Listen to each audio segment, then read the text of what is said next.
انتوا متخيلين يا جماعة ان منتخب مصر هو السبب في نزول اسبانيا للمرتبة الثانية في التصنيف العالمي؟ كل اللعيبة امبارح كانوا رجالة. فتوح حاطط لامين يامال في جيبه الشوط الاول، شوبير صادت 5 6 كور على المرمى وكانوا ملعوبين بقوة، مش 5 6 شوطات اي كلام. فمبروك عليك الاحتراف في اسبانيا يا سيدي. مصطفى شوبير حارس مصر الاول بلا منازع.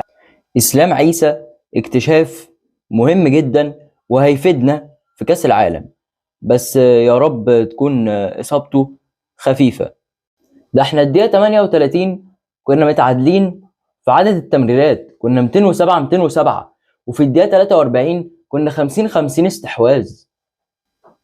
فمنتخب مصر يقدر ينافس يا جماعه، مش اي كلام. وان شاء الله نعبر دور ال 16 وسقف حلمنا يطلع لفوق.